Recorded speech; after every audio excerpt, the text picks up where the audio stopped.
morning. My name is Amanda. We've been asked by our teacher to do a quick video presentation on something we were given a list, but my mind was going, wonder what I could do that I would actually know something about. Well, in everyday real life, I'm a nurse. What do?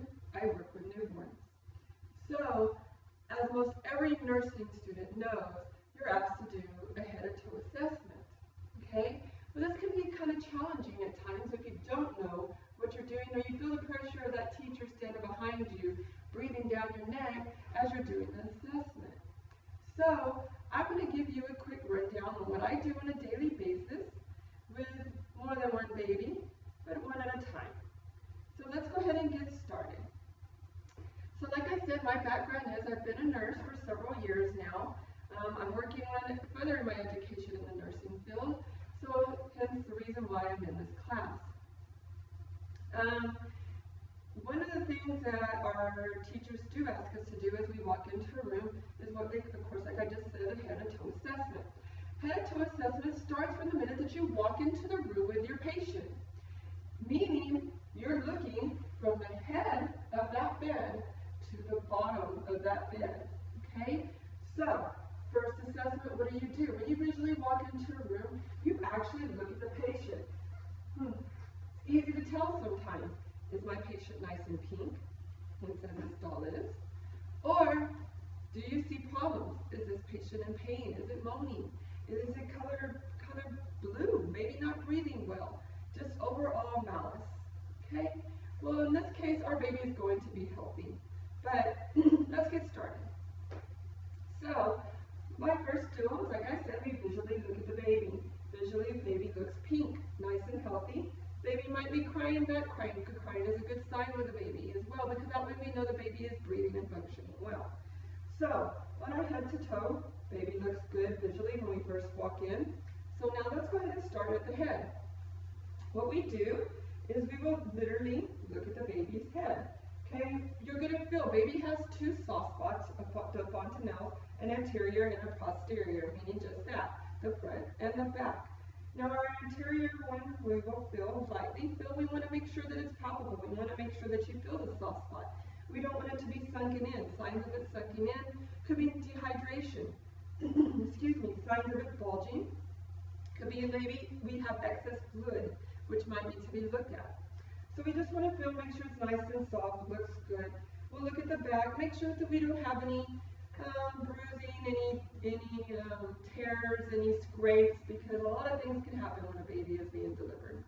Okay, so everything looks good, so we're going to go ahead and come on down. So now we're going to check the ears. Okay, yes, my baby has two ears. Okay, let's make sure that they're in line with the eyes. They come straight down. Lower set ears could mean possibly a sign of trisomy 13, which is a sign of Down syndrome. We also want to make sure that the baby doesn't have any little holes, dimples right here in the ears. That could also mean that we have other problems, maybe that we have renal problems. Just little signs that we learn as we go along. So now we're going to go ahead and we're going to come down. We're going to check the shoulders. We're going to check the clavicle. Reason being is because, like I said, baby is coming down into that birth canal.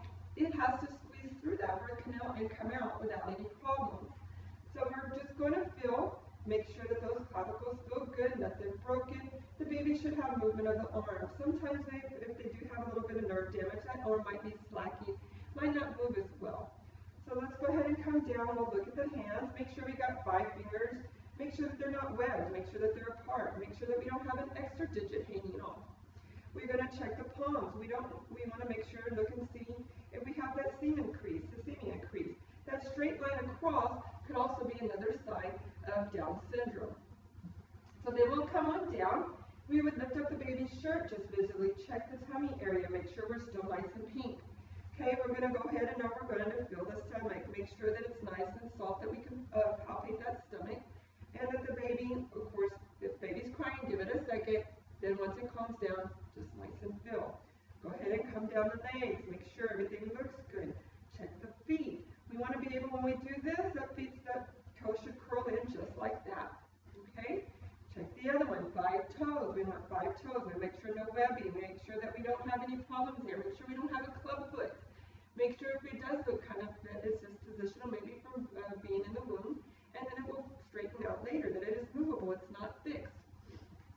We would check the diaper, just take a quick look at the genitalia, make sure that everything is okay there as well. Palpate the pulses here, make sure we got nice and strong pulses. Make sure now we're going to lift up the baby, and we will make sure that we're going to check the anus. Make sure that we, right here in the top crease of the anus, we don't want to see any sacral dimples, which is a little hole. If we do see this little hole, we need to make sure that it's closed or that it's not deep. If it is open or it is a very deep dimple, then we need to check, go ahead and relay this to our charge or to our doctor to let them know that we might need to further investigate this by maybe doing an x-ray or sono of the sacral area. This could also mean that the baby's spine didn't completely form. Maybe the baby might have nerve damage. So this is something that we need to look into. Then we would also go ahead and lift up the baby, make a quick swipe of the spinal cord, make sure that the spinal cord all feels in place, that we don't feel anything wrong with that as well. Now we move on to the vitals. So what we're going to do is baby's vitals, heart rate we want to listen to, we want to hear the heart rate being from 110 to 160. The baby's heart rate are very fast compared to an adult's heart rate. Then we'll listen to respirations. Baby's respirations vary from 38 respirations per minute up to about 60 respirations a minute. We listen to the tummy as well. So as we go to listen, we just do a quick little listen here. I personally only count for 6 seconds because I'm so used to listening to them. But if you're not experienced, you might want to count for 30 and times it times 2, or go ahead and count the full minute. If you hear something wrong, then you might want to go ahead and listen the full minute to make sure that we don't have any irregularities of the heart.